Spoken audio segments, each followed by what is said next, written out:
શિક્ષણ મળતું હોય અને એ સરકારમાં આપણા એક એક યુવાનને નોકરી મળતી હોય એવી સરકારનું 100% નિર્માણ કરીશું આપણે.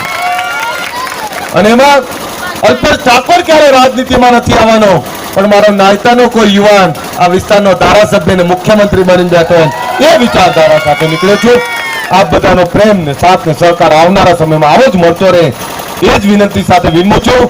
માં શક્તિના સાનિધ્યમાં ફરીથી એટલું જ વચન આપું છું, અલ્પેશ ઠાકોર ગદ્દાર બનવા નથી નીકળ્યો, અલ્પેશ ઠાકોર સુરવીનો ઇતિહાસ લખવા નીકળ્યો છે. અને જે ઇતિહાસ લખવા નીકળે એ ક્યારેય વેચાતા નથી, ખપી જાય છે, પણ ઇતિહાસ બનાવી દે છે. ઇતિહાસ સાક્ષી છે કે દારૂબંધીનો કડક કાયદો બનાવો એમ ગુજરાતની અંદર તમામ ગરીબ તમામ પછાતનો વિકાસ લખી અને ગુજરાતના આવનારા સમયની અંદર આવનારી પેઢીને 100 પેઢી યાદ રાખે એવો ગૌરવવંતો ઇતિહાસનું નિર્માણ કરીશું. આ બધાનો પ્રેમ ને સાથ ને સહકાર અમારા જેટલા પણ વડીલો ઉભા છે એ વડીલોને નતમસ્તક વંદન કરું છું.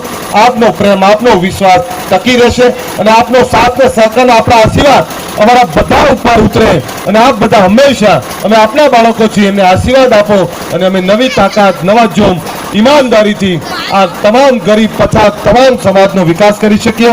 શરૂઆત ઠાકોરથી કરી છે, ઠાકોરનો વિકાસ હવે કોઈની માની તાકાત નથી રોકી શકે. આ બધા બીજે પણ જવાનું છે, મોડું થાય છે, પણ આ બધાનો ફરીથી વંદન કરું છું. શક્તિ માત કી જય, જય જય ગરવી ગુજરાત.